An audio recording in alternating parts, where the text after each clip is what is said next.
Mouyesougou, Mouyesountungae, bana notre Père.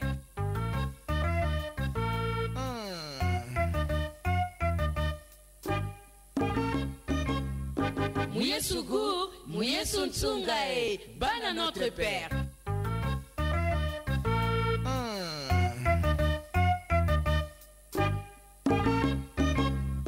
Mouyesougou, Mouyesountungae, bana notre Père.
Bonjour, Mbote, salutations fraternelles à vous tous qui suivez la radio chrétienne Sango Malamu sur la 104.5 MHz, mais aussi sur le bouquet Canal Plus au canal 549. Et vous pouvez aussi télécharger l'application TNF pour suivre la radio Sango Malamu. Bon début de semaine et merci de nous rester toujours fidèles.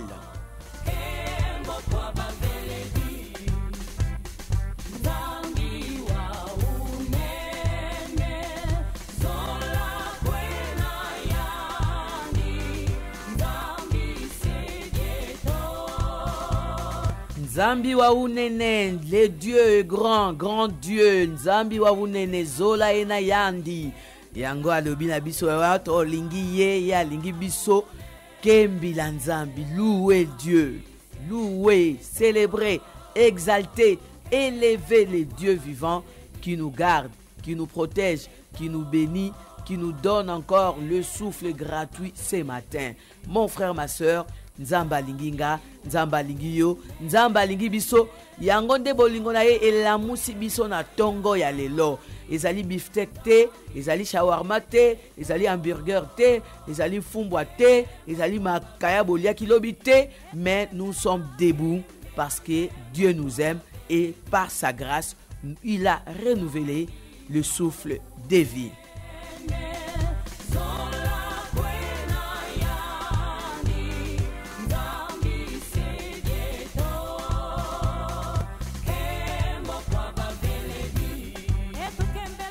Kembela Nzambi, Kembela Nzambi.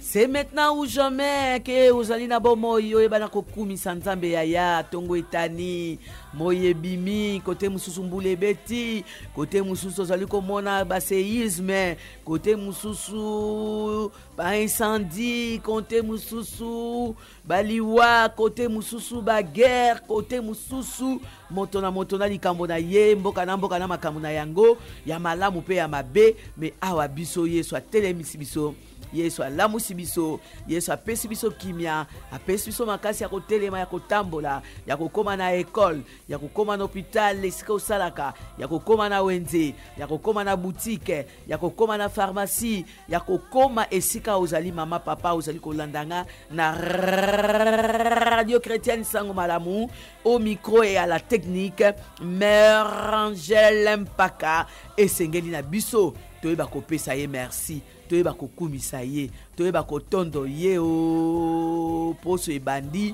mokolo ebandi esengeli tokembela Nzambi.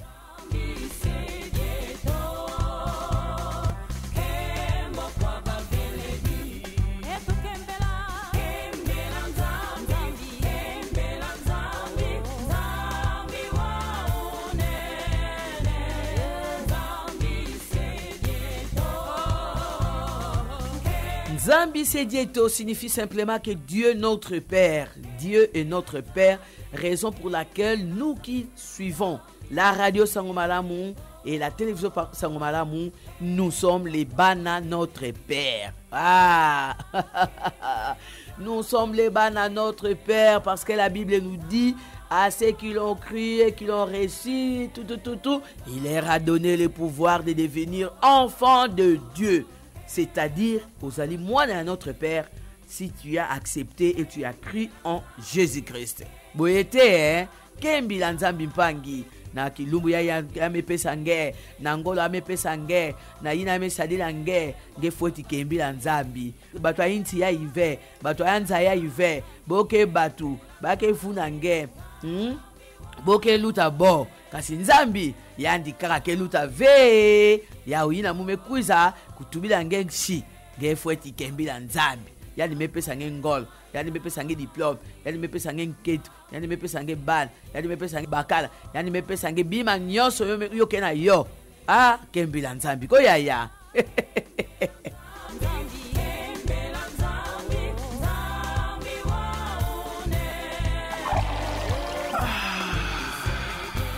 C'est la radio Sangomalamu.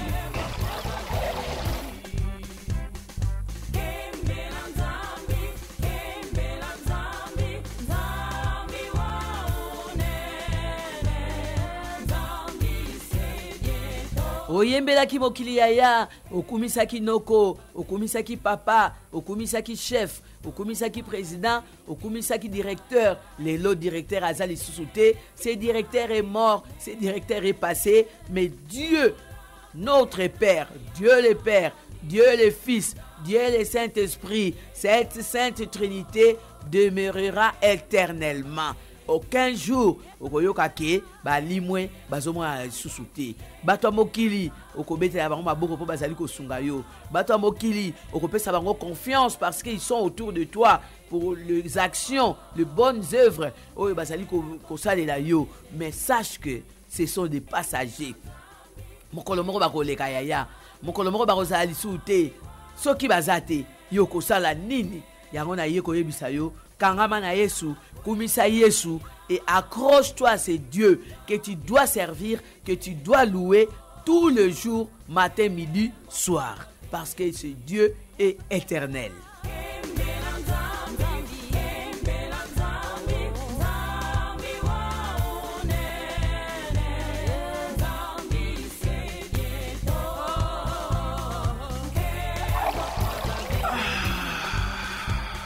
C'est la radio Sangomalamu.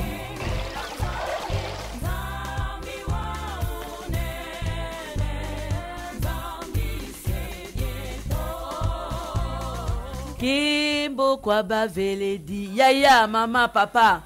Tala papa na yo, il fit un riche, un homme de grande puissance dans ce pays ou dans ce monde. Mais aujourd'hui, akenda wapi. Akota na sa mabele, akufa. D'ailleurs, histoire route comme appelle Kobosa naye. Sa tombe est juste une histoire. Mais lelo, tolobi na yo, yeso akufa. Le quoi papa na akufa ki akufa le quoi non quoi akufa akota na kunda. Monsieur Mami Kolomi Sato, il était ressuscité.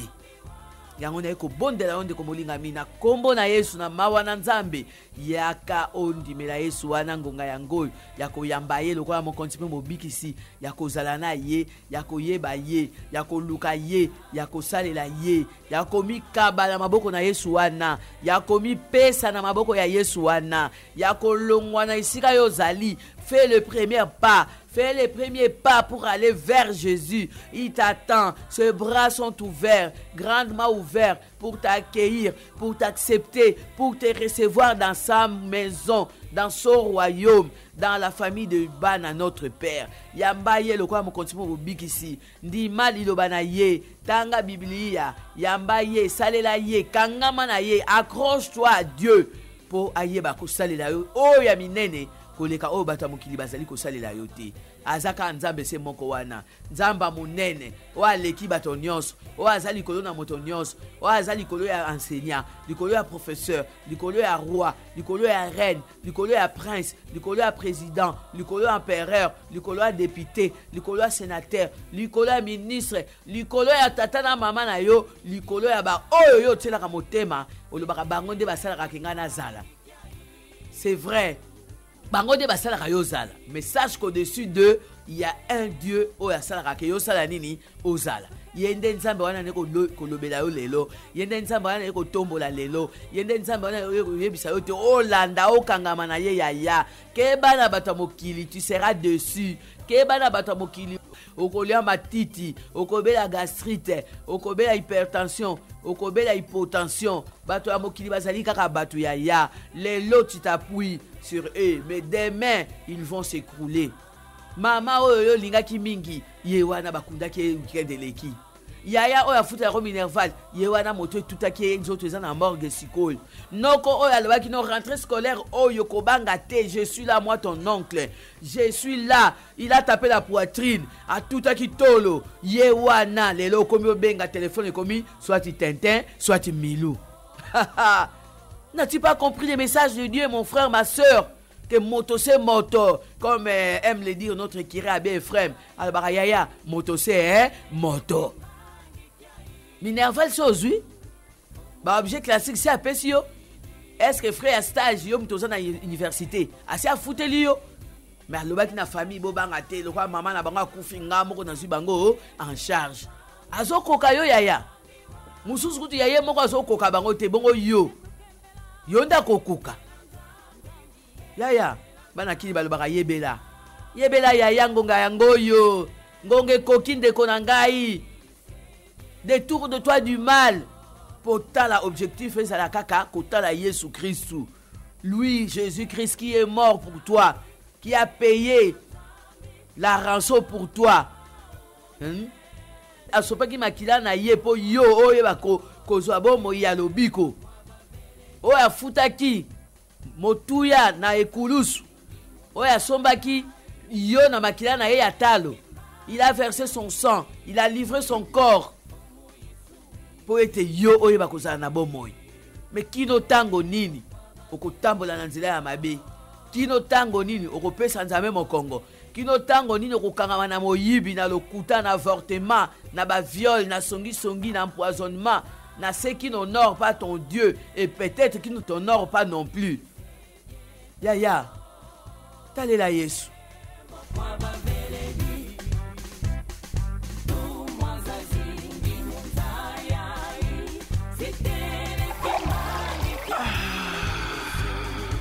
C'est la radio Sango Malamu.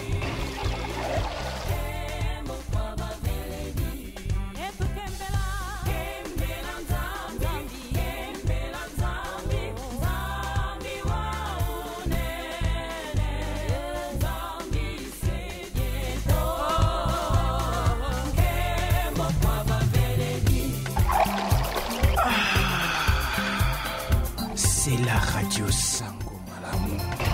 Tango zalina bomo yezali tango oyo ya koyeba koyamba Yesu. Tango zalina bomo yo zalina en bonne santé, c'est le temps oyo yoyeba ko accepter Christ comme Seigneur et Sauveur. Yango ngonge koki yaya de te détourner du mal. Oyeba ko talela kaka Yesu. Zongisa bomo ina Yesu. Tala mokili pesa ki yo ekwaye ko pesa yo, mais aujourd'hui yo wana maboko na makolo. Nyonso mokili pesa yo, nyonso zwa na nzela na occultisme, nyonso zwa na nzela na loge. Lelo Satan azali ko réclamer yango. O comprendre te ke ngonge koki otalela Yesu. Balobaki na yo, soki o dénoncer, soko boaki ba livre ya magie oyo, soko boaki ba livre ya oyo, okokufa. Et toi aussi dans ta tête, tu as cette phrase là, tu as peur de dénoncer au mal. Tu as peur de laisser leur livre là. Tu as peur de le été na longwe parce qu'ils t'ont promis la mort. Mais il va être la seule personne qui a le pouvoir de ôter le souffle de vie na bomo ya moto ezaka nzambe yango ngonge koki ya ngonge koki opusana pembeni ya Yesu wana lobana Yesu j'étais dans les noirs, j'étais dans l'occultisme, j'étais dans ce qui quel truc nocturne. Aujourd'hui, je veux que tu marches avec moi, je veux que tu prennes la première place dans ma vie, je veux que tu marches avec moi, je veux que tu tiennes ma main pour m'aider à marcher. Je ne peux pas marcher sans toi, Jésus. Pas un pas sans Jésus-Christ. Voilà la phrase qui convient. Pas un pas sans Jésus. Tu dois tout faire avec Jésus. Tu dois faire tout ensemble avec Jésus. Soko tiki Yesu yaya. Ato teki pharmacie kokuya. Ato sali mumunga makalo kokuya. Ato kalinga kamaki 20 yango na wenza gambela maki wana ekosimba to kozalaka wana. Ato sala taxi soki Yesu azate na ki taxi men na yo. Oyebaka ba recette na yo kozala malamu te. Nyonso zali kosala. Oh, moi je suis étudiante ou élève, sache que avec Jésus, il y aura du succès. Bible et lobby, avec Dieu, nous ferons des exploits. Et ça peut battre Bible et comment qui phrase wana. Mikanda misantu la Bible, la Sainte Bible. In English we say the Holy Bible. The Holy Bible say avec Dieu, nous ferons des exploits. Maintenant, il y a des gens qui azate o lingo sala exploit. Au moins ateke makamno zo simbate. Et ko simbara jamais. Et ko simbate parce que tu as mis Christ en dehors de ce que tu fais. Yesu ne fasse un aliboso, c'est-à-dire Jésus, yo et puis va faire na yo elandi. Tu verras que tout marchera. N'attends pas au Koufa, n'attends pas au Bel à hôpital, n'attends pas accident brisque yé au côté coma. Si maintenant on l'a m'koye sabiso non, n'a bandi ko sambela parce que tant na kota ki coma, na monia je lui a ko benganga, alaxinga vinanga, je vis toute ma vie comme dans un film.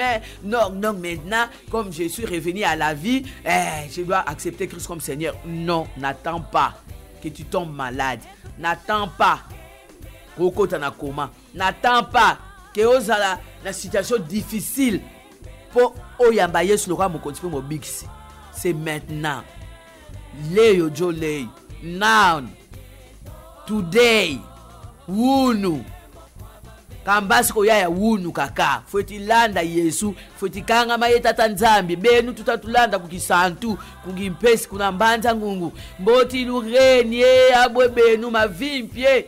Kuna kisantu mboti lune batata ye bamama tangu ifweni tusalila nzambi tangu ifweni tulunda nzambi munantima mieto tangu ifweni tulanda tata nzambi yandi moyo yandi nzila yandi luzingu yandi utuvanga yandi tutavutulila matondu muyintangu mudiambudi yandi tatulunda konsolumbu nzambi kaka kamutu nkaka kutata kayaka lako kanketuko mbonguko kama plomiko kabanako kaba mfumu banzaya ikwe sino situdila betu bakulu foti kembela nzambi yentangu kambasiko wunu kaka tutatuba wunu yaya.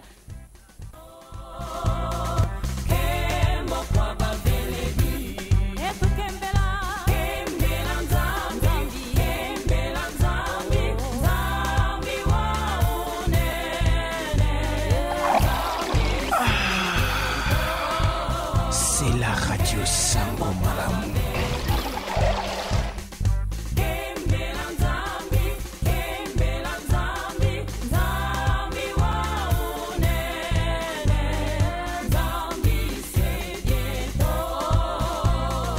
Kimbo kwa baveledi yaya mutu mosi meso nekila muna matadi ya metuba o mama Angel betu na matadi ngeke na kulosa betu ve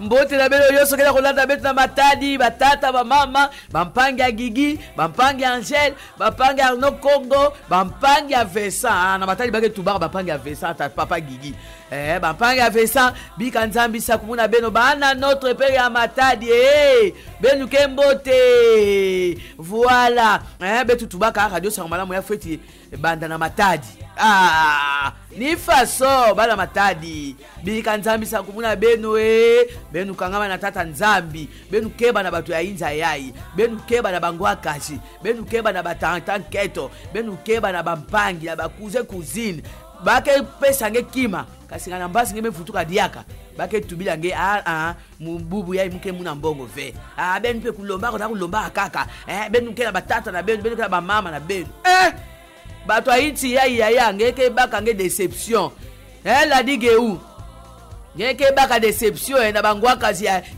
ya famille yange ya uyina nzambi kaka mutu ankaka ve kangama na tata nzambi lomba kaka na nzambi kana nzambi mepesa nge yake dire kana nzambi mepesa nge promesse yani ke kokisa kasi bato aiti ngeke vona ngana ba blessure intérieure.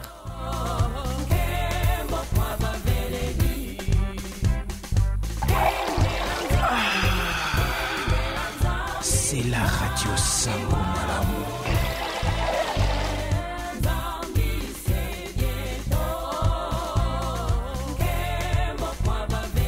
Notre Père qui est aux cieux, notre Père. Voilà, cette prière, c'est la meilleure prière. La prière de notre Père, c'est la meilleure prière. Inspirée, enseignée, dictée par Jésus-Christ lui-même. Moko landaka na pe ba prière ba ninga oyokaki papa Gigia Lobio, le Dieu qui est élevé au-dessus des eaux, des cieux. Yo pour la phrase. Mais notre Père, c'est la prière. Oh Yesu yemoka tikela biso. Juste pour dire, nous sommes ses enfants. Jésus n'a pas été égoïste. Il pouvait aussi bien dire que mon Père qui est aux cieux. Mais il nous a donné la permission d'appeler Dieu notre Père. Poisa Père Yayo, Père Nanga, Père Naye, Père Nabiso Nyonso. Et maintenant, mon frère, ma soeur, notre Père nous appelle. Notre Père nous invite dans sa famille, la famille bénie. Il veut nous donner la vie en abondance, cette vie éternelle. Ce que yo mutema makasi boya ya kino mkoyoni. Tala na yo mo ba masa nyonso bo bana mena bango diamba bo bana no ale na bango ba koma koteni. Quel est leur sort ba suka wa? Tantine. Tala na ba camarade non nyonso bando ko traba ba boîte de nuit, ba ndumba nyonso bo sala bango kindumba, lelo baza wapi? Misusu na cimetière, misusu na hôpital po bazwa sida et misusu bayamba pe Yesu lora mo continuer mo biksi ba koma ko salela nzambe mais yo tikalika na vie wana pourquoi olingi ko changer te tantine pourquoi olingi ko bongwa na te pourquoi olingi ko tika mabe wana te ya repens-toi, repentez-vous car le royaume des cieux est proche. Repentez-vous car le royaume des cieux est proche. Jean-Baptiste azoganga na désert. Bongola motema bokonti nzambe bokomi pene. Bongola mitema botika moyibi. Botika lokuta, botika milangwa, botika kindumba, botika empoisonnement, botika assassinat, botika kobotola mibala batu, boya bilope mibali, botika kopimana bana mike. Jean-Baptiste azoganga, Yohani Mobatisi azoganga na isobe. Bongola mitema, repentez-vous. Siko yo lingi kobongwa na te. Ya. La repentance, c'est ça que Jésus-Christ attend de nous. Changer, ngonga yango ya changer. Cause la lobité, les demain ne t'appartient pas. Les demain ne nous appartient pas. Ce qui arrivera le soir, mutoye biangote. Ce qui arrivera la nuit, mutoye biangote. Toyebi karangonga oto zali otozo lobana otozo yokana otozo monana oto tambola. Mais dans 1 heure du temps, qu'est-ce qui va arriver? Personne ne le sait. Na Maroc bandima kité ke makamba boke ko sala manangonga wana. Ils étaient aussi dans la vie normale comme nous. Baheba kité. Séisme koya. Kote kuna suna Espagne soki mboka nini? Oh, bazambe badi ko pela moto yango moko. Ukraine, RSS, oh bitumba. Oh kuna. Personne ne sait ce qui va arriver dans les heures qui suivent. Yango na yeko interpeller mon frère, ma soeur. Le Seigneur te donne encore le temps de la grâce de renoncer à tes péchés. D'abord, il faut reconnaître que tu es pécheur. 2, renoncer. Et 3, accepter Christ comme Seigneur et Sauveur. Koyamba Yesu ezalaka esengwa ezalaka nelengi yaya kosalela Yesu ezalaka gu yango tobaka mu Yesu gu mu Yesu ntunga.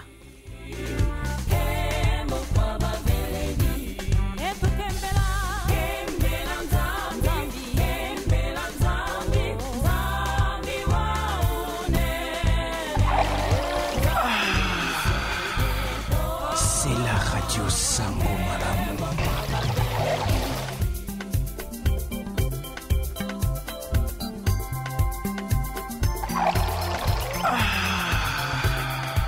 C'est la Radio Sango Malamu.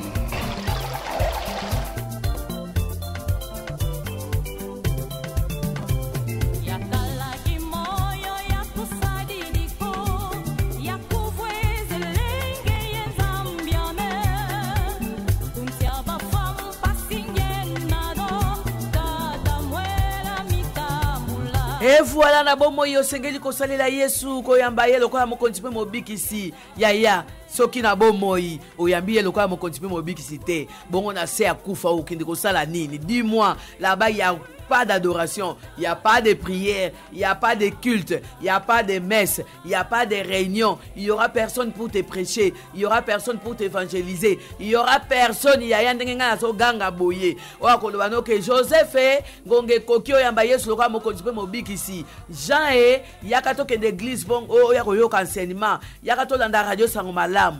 C'est maintenant avant ta mort mon frère ma soeur au préparer éternité na yo.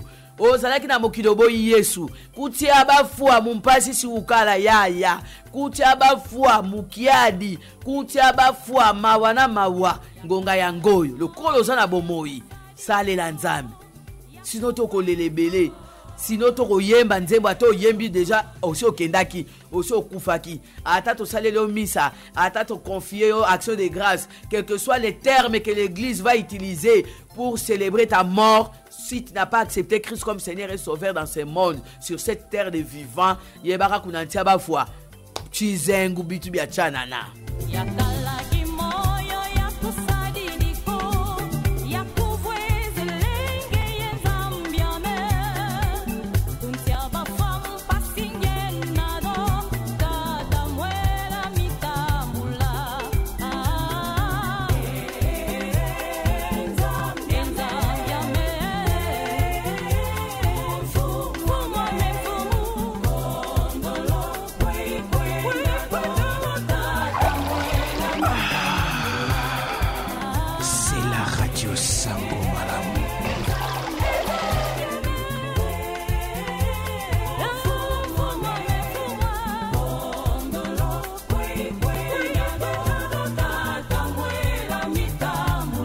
Et voilà nzamba pambola yo yaya nzambi ama kutia bafua mumpasi ngena do tata mwela mi ekozala retard yaya yango na lobi lokolo zana na bomoyi lokolo zana na bomoyi yeba kopesa bomoyi na yo na maboko na nzambe bomoyi na yo na nzambe ndeko na ngai yaya tango mosusu.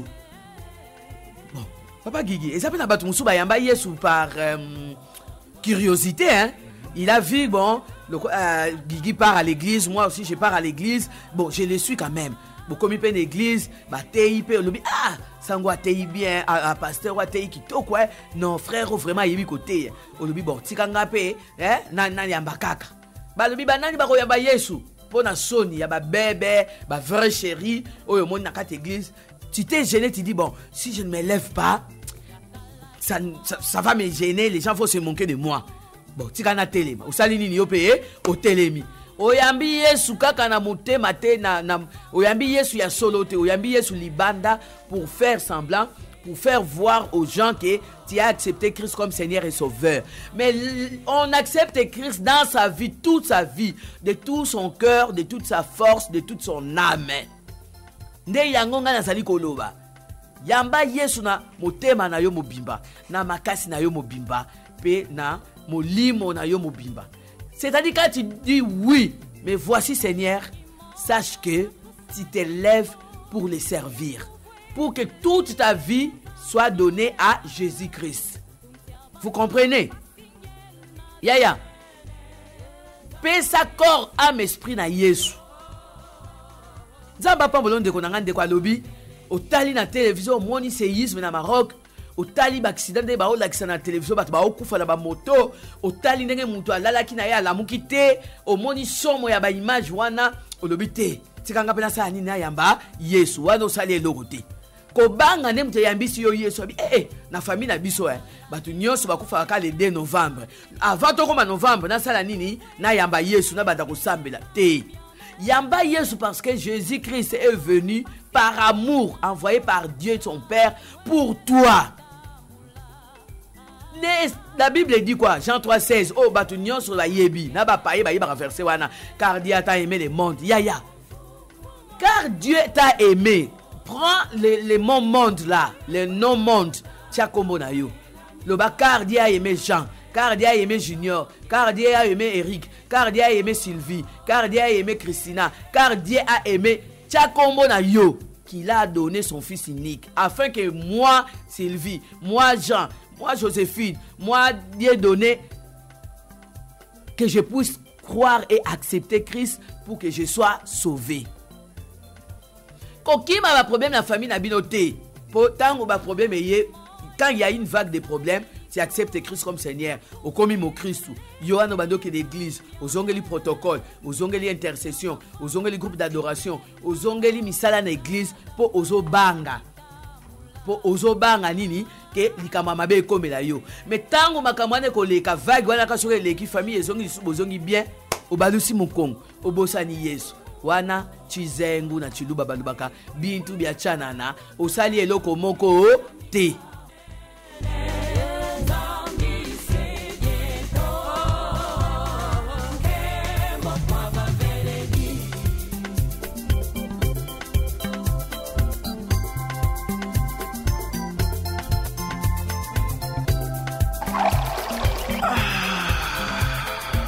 C'est la radio Sango Malamu.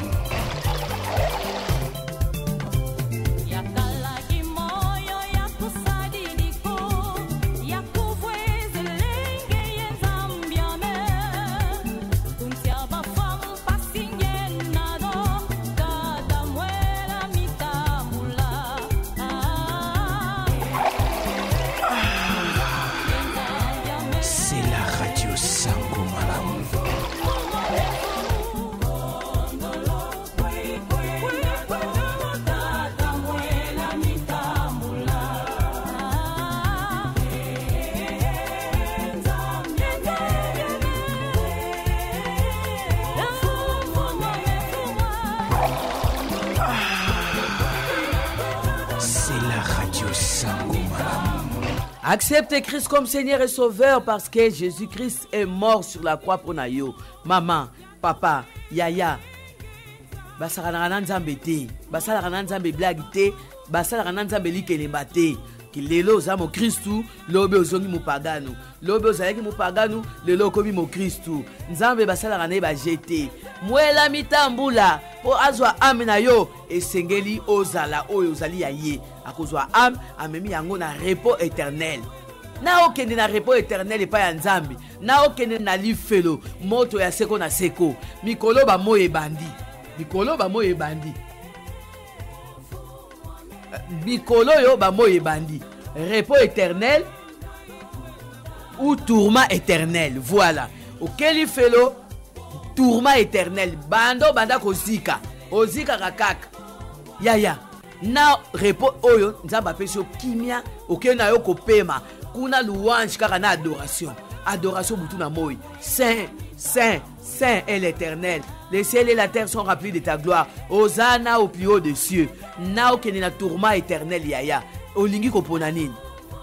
Pona repos éternel. Yangoya, prépare ton éternité aujourd'hui. Lobité yaya. Mwela mitambula. Okufi de choses okei. Okola la pongi éternel. To okei na tourment éternel. Ba place les amis bali. Ndeko moka loba na mère Angèle boganga na bino na radio wana ko loba pamba. Poli felo ezalaka na ngote lola pe ezalaka te. Makutadi di pangi munu yaya. Makutadi di yaya. Oyo ba ete lola eza. Esika oyo ba bongi seli biso paradis, repos éternel où il y aura ni pleurs, ni graissement des dents, ni maladie, ni soucis, ni impayement, ni célibat. Il n'y aura pas de vie aux vivre sur terre là-bas. Là, il n'y aura que la joie, la paix, l'adoration. Mais le tournant éternel, il y aura graissement des dents.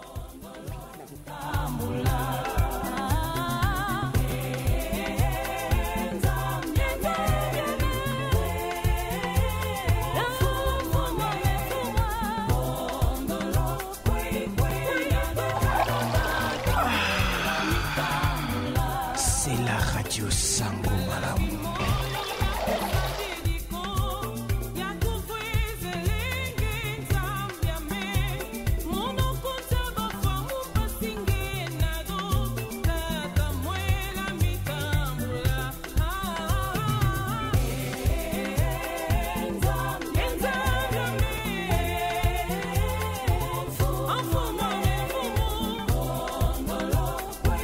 Oko kende wapi mokolo ya suka yaya, oko kende wapi mama, oko kende wapi papa, ata to yembeli yo, ata to sali ba gerbe de fleurs, to sali yo matanga ya VIP, to louer sali à $15,000, mais où passera-t-il ton éternité? Ndenge bandeko balobaka yango. Yaya, il y a le repos éternel na paradiso et il y a le tourment éternel na l'ifelo.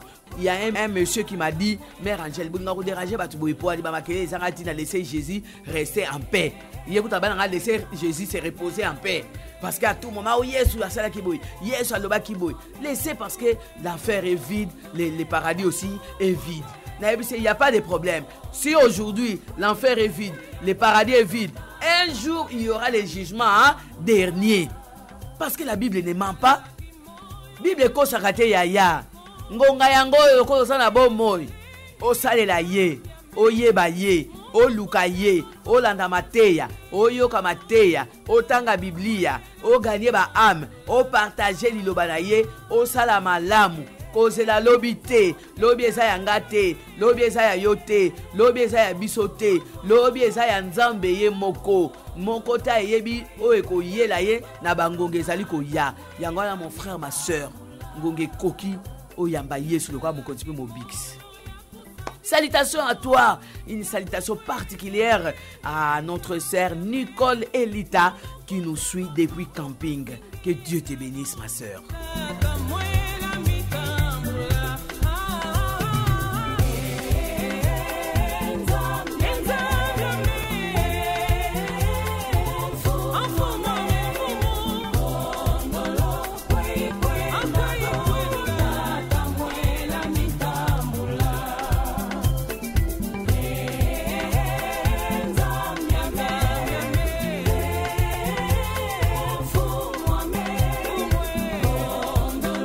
Ngonga ekoki otelema olanda Yesu oboya masumu otika mabe omimonisa na oyo nyonso nzamba azali kosala.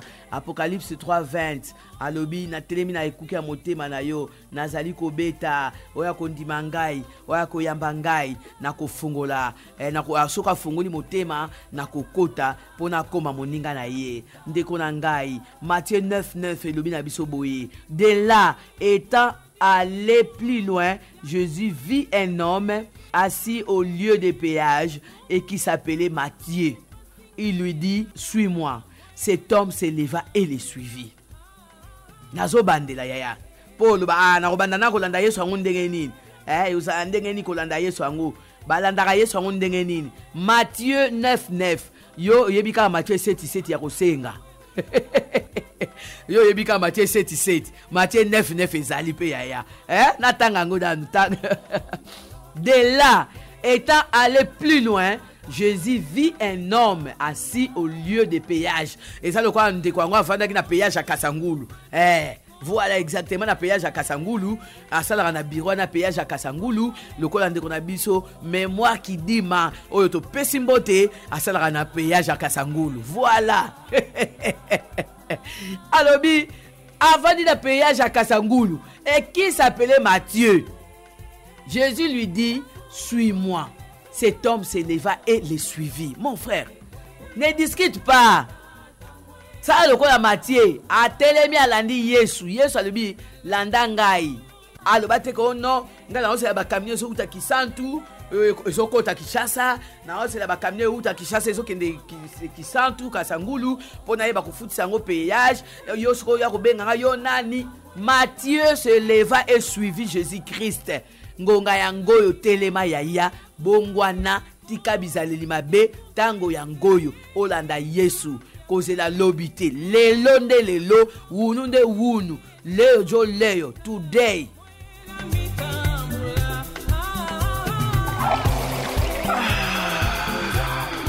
C'est la radio Sango Malamu.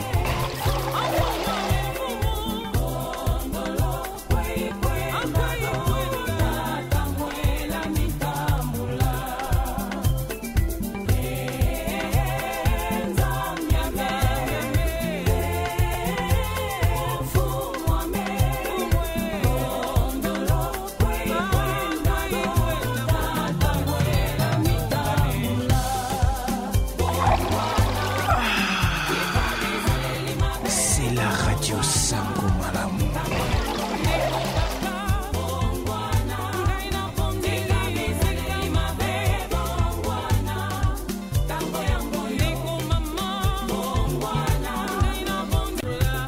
Ngonga yangoyo ndeko obongwana, ngonga yangoyo olongwana makambo ya mabe, ngonga yangoyo oyamba Yesu lokwa mokonzi pe mobikisi. Ndeko bongwana tika bizaleli mabe.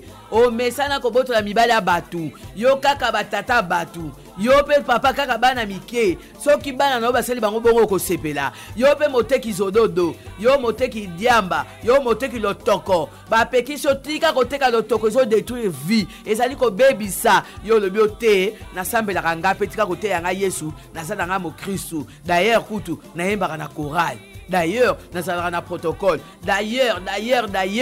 Oh, ya. Ote, so na sisi koteka diamba na kokende na ngape église. Il y a conversion et conversion. Il y a la conversion et la vraie conversion. Mitala. Yo muto pesa ba raison wana esko bongwana. Ya. Tango yangoyo. Tika bizaleli mabe. Tika bizaleli mabe bongwana. Ya. Ye. Oh na loba kite loba bala kini. Oh na loba kite. Na koloba ti boko yoka. Na koloba ti boko yamba Yesu. Na koloba ti boko changer. Ti kabizaleli mabe. Change, convertis-toi tangu yangoyo. Na boy lobi batuna nga oh Angel makila ya Marie José ezana mutuna yo te na loba papa na te yaki na radio Sango Malamu aboya ki koyoka akanisa ki makamu na zolo beza yaki théâtre yango ne ko rappeler que eza théâtre te. C'est le moment de se convertir. C'est le moment d'accepter Christ comme Seigneur et Sauveur. Ngonge kokyo tele maloko a Matthieu 9:9. Yesu atali na mosika amoni moto avandi na péage. A telemi Yesu alibi na telema landanga. Matthieu a discuté te. Matthieu alobaki te kote zela nanu na kota na Facebook, na WhatsApp, ote na benga nanu noko na ebisa mwasi na bana ke na longo musala ya péage na komi mutu ya kolanda Yesu te. Il s'est levé, il a entendu l'appel du Seigneur, il a entendu la voix de Jésus, il s'est mis debout, il a suivi Jésus sans discuter.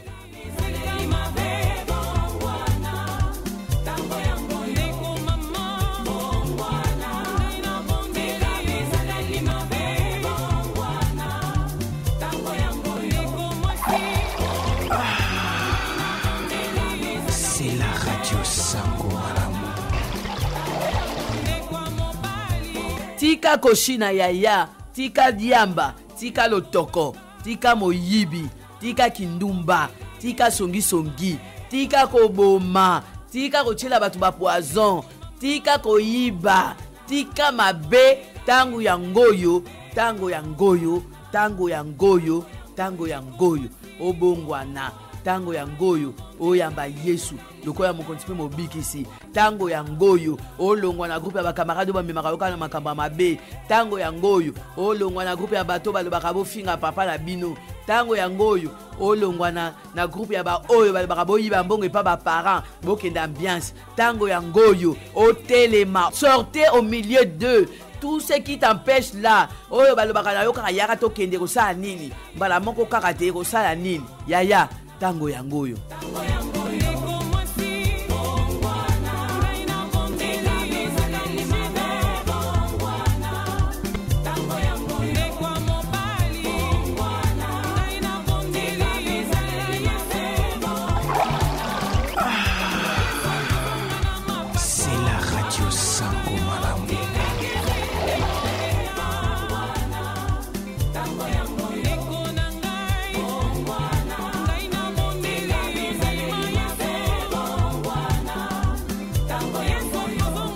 Yesu akozonga yaya ndenge akendaki amataki jour ya ascension tomoni ye komata likolo ndenge akozonga aza deja wana azali wana yango moni ami bondi ami kabi apesi bomoi na ye asopi makila na ye po yo oyo zwa temps ya grâce oyo oyeba koyamba ye lokola bokonzi mpe mobikisi. Yesu akozonga un jour yaya n'attend pas la fin du monde oyo zelaka ya batu badindi batioli na mai ba inondation na 1999 tant tongi tokota na 2000 tellement que y a une prédication qui a circulé dans ce monde que na 2000 ans et que c'est la fin du monde. Tout le monde a l'église et tonda na bandimi. Même ceux qui ne priaient pas sont venus à la veillée de prière pour la kobanga kokufa. Si ko yotangu yo en 1999 oyaka veillé oyambaka Yesu partiellement lelo ozonga na mokili. Qu'est-ce qui te manque d'accepter Jésus-Christ comme Seigneur et Sauveur? Pour un jour tôt ou tard Yesu akozonga. Olinga te akozonga. Na volonté na ngate, na volonté na yote, mais na volonté ya tata na ye, Yesu akozonga. Yango papa, yango mama, yango yaya, elenge mwasi, elenge mobali, mwana muke, mukolo, koko, jeune, vieux. Sachez que Yesu akozonga na mapata, Yesu akokita, trompette ekosone, soki trompette esone, okozala wapi mokolo yango, okozala mupanzi nini?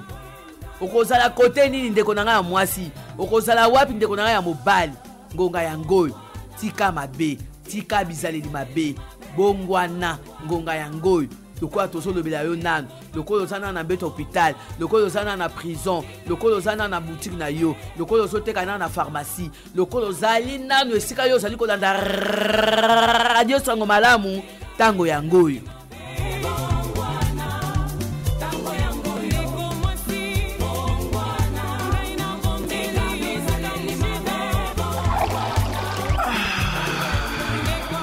C'est la radio Sango Malamu.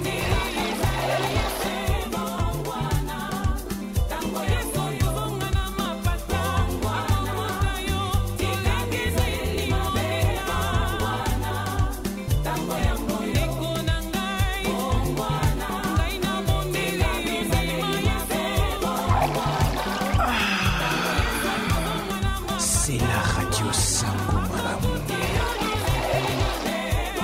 Okoloba te ke nga na yambi Yesu te po na yoka ki liloba te ponga bate ya kinga te yangwana mwana yamba Yesu ezali te radio ezali kote ya yo télévision ezali kote ya yo na bis bazali kote ya yo na ba réseaux sociaux bazali kote ya yo bisika nyonso ozali liloba na Nzambe ezali pembeni na yo yango mon frère ma sœur tu n'auras aucune raison d'ailleurs que tu as raison pour que deli felote parce que ce moment est modernisé monde est comme modernisé que partout où tu es tu as la parole de Dieu. Les réseaux sociaux il faut les utiliser aussi pour l'évangélisation. Maloba na Nzambe ezana mpe na kati ya réseaux sociaux mais yoka ka WhatsApp o ezanga tina yoka ka ba image ezanga mutuna makolo mais pourquoi okendaka na ba page oyo bazo suggérer biso maloba ya Nzambe te otanga pe liloba ya Nzambe. Bible koma na téléphone tanga liloba yamba Yesu salela Yesu prends l'engagement dans l'église kota na lingomba loba ngana yeko sala Nzambe na chorale ngana yeko sala Nzambe na protocole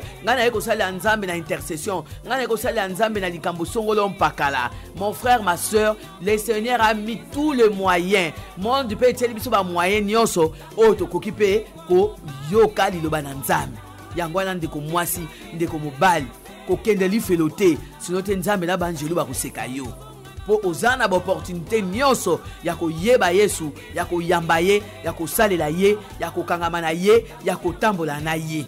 Tu as toutes les opportunités. Ba pesi yo yango ya ya.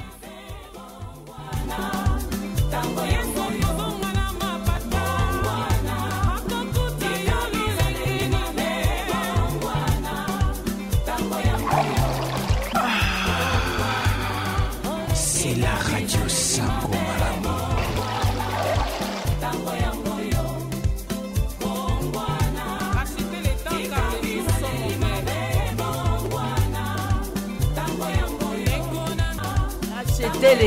Rachetez les temps. Ephésiens 5, 16 A. Thème oyo pe tozali kosalela na sango malamu. Rachetez le temps, mon frère. Rachète ton temps. Yako kangamana Yesu. Rachète le temps. Kakana Yesu Christou. Les temps sont mauvais. Très, très mauvais. L'air est grave. Et le papa si t'as le babandeko. Mikolo yo mokile komi ma pekoleka. Mais yo sana mayele na mutu. Ato tanga te nzamba tiaka biso mayele mo tobota maranango. Moi intelligence humaine wana izali. Loba na nzambe ngai na boyi oyo, na boyi kindumba, na boyi milangwa, na boyi masumu, na boyi koshina, na boyi moyibi, na boyi na ngai kokendeli felo. Lelo nga na ajo na sana yango, soki nzamba abatelinga pona zwa décision ya koyanda ye, abatelinga pona zwa décision ya kosalela ye, abatelinga pona zwa décision ya kokende na etina éternité. Bible lobi Jésus nous dit et nous rassure, je serai avec vous jusqu'à la fin du temps. C'est-à-dire, il était, il est et il sera, il restera éternellement. Yango na ebisio, ko pesa confiance na motamokilité, ko pesa confiance na ba oyo baza pembe na yote, pesa confiance na Yesu, pesa bomo na Yesu, ndima Yesu, yamba Yesu, lokola mokontipe mobikisi. Salela ye, mutu na moy, ata ye kozwa yo lelo, ata koya kozwa yo lobi, ozala na repos éternel, pour éviter tourment éternel.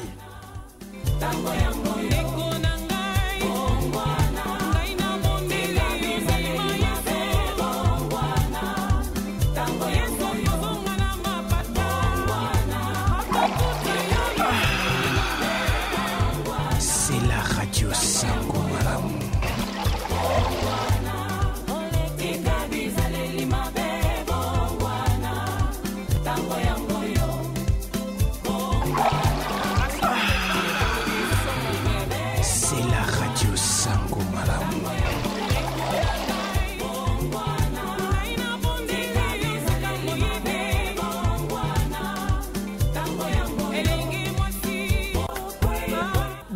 Merci Nabilo Nyonso Balandi ya radio chrétienne Sango Malamu, notre tranche d'animation dans les Seigneurs bien sûr, avec Mère Angèle Mpaka, votre représentante légale internationale, Yabana notre Père.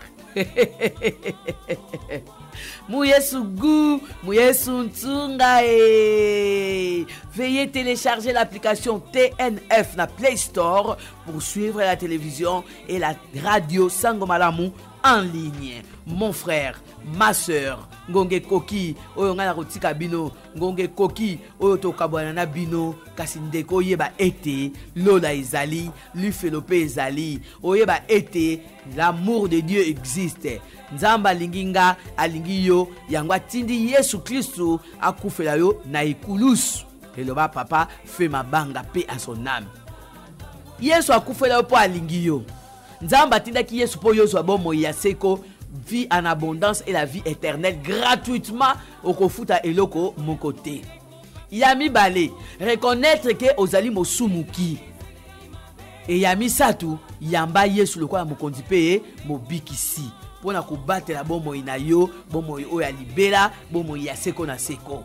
Verset ya jour ya lelo totangi Matthieu 9:9. Tanga yango yo moko lisu na ndaku.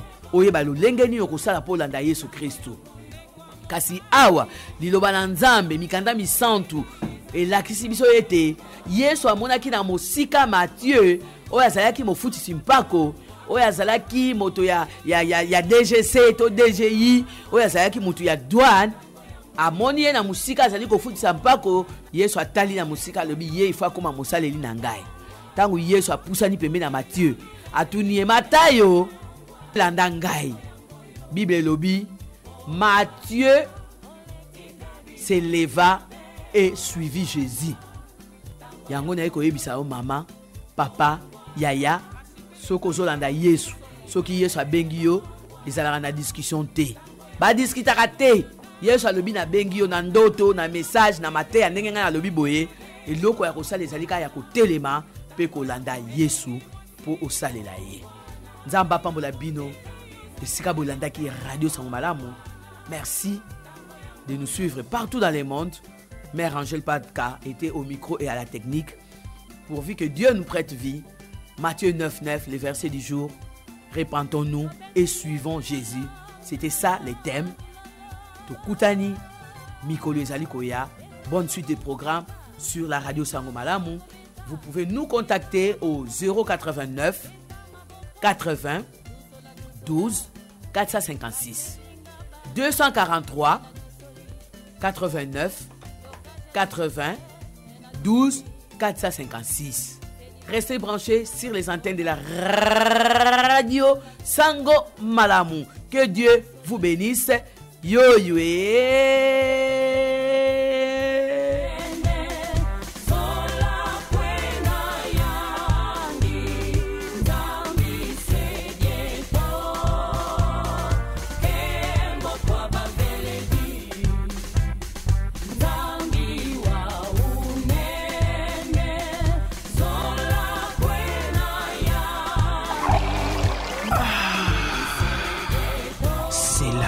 Sango Malamu.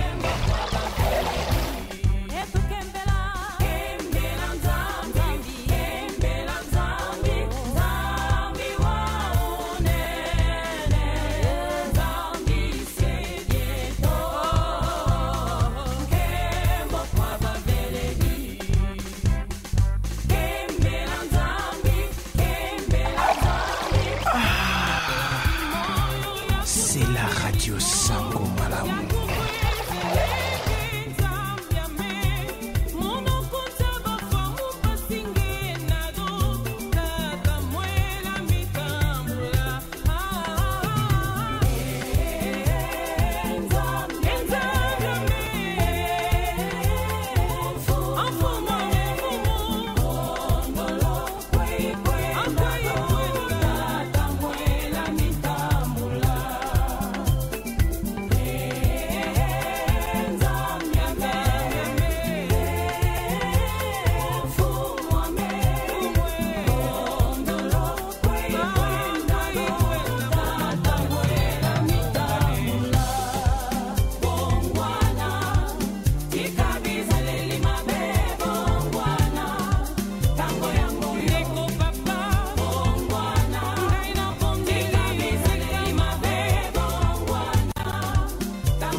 Mouyesougou, Mouyesountungae, bana notre Père.